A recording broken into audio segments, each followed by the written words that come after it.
हम सब अक्सर मूवीज, सीरीज और ड्रामास देखते हैं और उसमें जो मेन कैरेक्टर होते हैं वो दो किस्म के होते हैं। एक होता है हीरो, दूसरा होता है विलन। एक होती है ईविल, एक होती है गुड। सो ऐसे ही बहुत सारी आम जिंदगी में भी हम चीज़ों को उनके अपोजिट के थ्रू आइडेंटिफाई कर रहे होते हैं, जैसे दिन को रात के ज़रिए, मर्द को औरत के ज़रिए, लड़की को लड़के के ज़रिए। सो ऐसी बहुत सारी और भी एग्जांपल्स आपके पास होंगी। और इन्हीं एग्जांपल्स को मद्देनज़र रखते हुए आज हम एक और वीडियो बना रहे हैं लिटरेरी थ्योरी के कॉन्सेप्ट्स पे, जिसको हमने नाम दिया है बाइनरी अपोजिशंस का। बल्कि मैंने क्या नाम दिया है, लिटरेरी थ्योरी में इसको बाइनरी अपोजिशंस ही कहा जाता है। क्या है बाइनरी अपोजिशंस और किसने सबसे पहले इस पे बात की? इस पे सबसे पहले बात की थी फर्नांडिस सॉसर ने। फर्नांडिस सॉसर ने कहा कि हर चीज की मीनिंग उसके अपोजिट के जरिए मालूम की जा सकती है। जैसे अगर बुराई ना हो तो हमें अच्छाई की मीनिंग का शायद पता ना हो। उस बंदे को एहसास ही सैराब होने का तब होगा जब उसको प्यास लगी हुई होगी। किसी शख्स को अगर बहुत ज्यादा प्यास लगी है तो सैराब होना मतलब उसके लिए क्या माने रखता है, ये सिर्फ वही शख्स जान सकता है जिसको जो सहरा में हो, जो हद से ज्यादा प्यासा हो।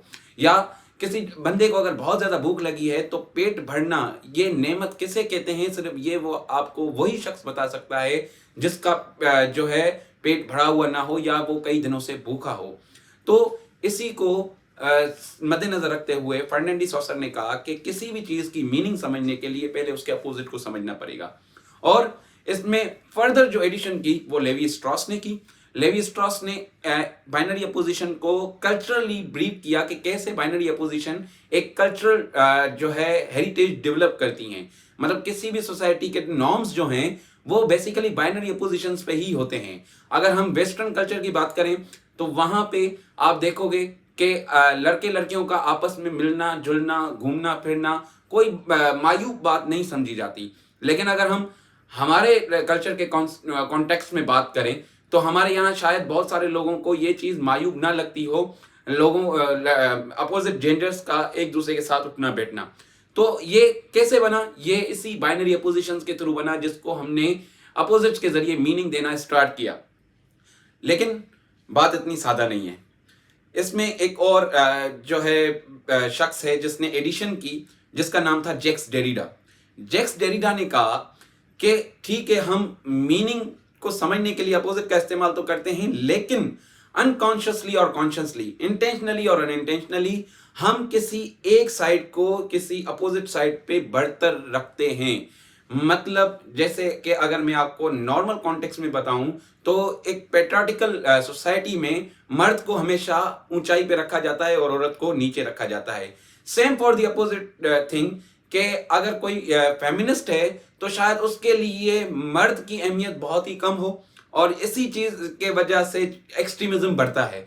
तो डेरिडा ने कहा कि किसी भी बाइनरी अपोजिशन के कॉन्टेक्स्ट में किसी भी चीज को समझने के लिए आपके ऊपर लाजमी है कि आप दोनों को इक्वली जो है इमेजिन करें, समझें और परखें और उसके बाद फैसला करें। ऐसा ना हो कि आपने अनकॉन्शियसली या कल्चरली जो आपको चीजें मिली हैं, सोसाइटी के थ्रू आपको जो चीजें मिली हैं, उसी को आप फाइनल जजमेंट समझ के उसके ऊपर अपना एक कॉन्टेक्स्ट या अपनी एक मीनिंग बना लें। नहीं, इसके लिए हमें थीसिस के साथ एंटीथीसिस को भी समझना होगा, अपोजिट साइड को भी समझना होगा। जो आपके लिए 6 है वो किसी के लिए 9 भी हो सकता है। तो इसका कतअन मकसद ये नहीं है कि वो 6 वाला बंदा या वो 9 वाला बंदा गलत है और आप सही हो, क्योंकि उसकी पोजीशन शायद अलग हो सकती है। एक शख्स, पिछली बार जो मैंने वीडियो में बात कही थी, एक शख्स जो अमेरिका में रहता है, अमेरिकन मीडिया को सुनता है, वेस्टर्न मीडिया का पर्सपेक्टिव सुनता है, उसके लिए वही बात सच है जो वो उसको बताई जा रही है अबाउट द अदर वर्ल्ड। और सेम जो शख्स पाकिस्तान में रहता है, हमारी सोसाइटी में चीज़ों को ऑब्जर्व करता है, तो शायद उसके लिए दूसरी दुनिया से मुतालिक चीज़ें बहुत ज़्यादा गलत जो है पोर्ट्रे की गई हों या बहुत ज़्यादा गलत जो है उनको प्रोपेगेट किया गया हो। तो ये चीज़ें हमें समझनी पड़ेंगी कि बाइनरी अपोजिशन में भी हमें जो है एक मयाना रवि का रास्ता इख्तियार करना है और चीज़ों को बैलेंस लेके चलना है, ताकि किसी भी शख्स की जो है हक तलफी ना हो, किसी भी चीज़ की हक तलफी ना हो और सबको अपना प्रॉपर सोसाइटी में शेयर मिले। Thank you so much.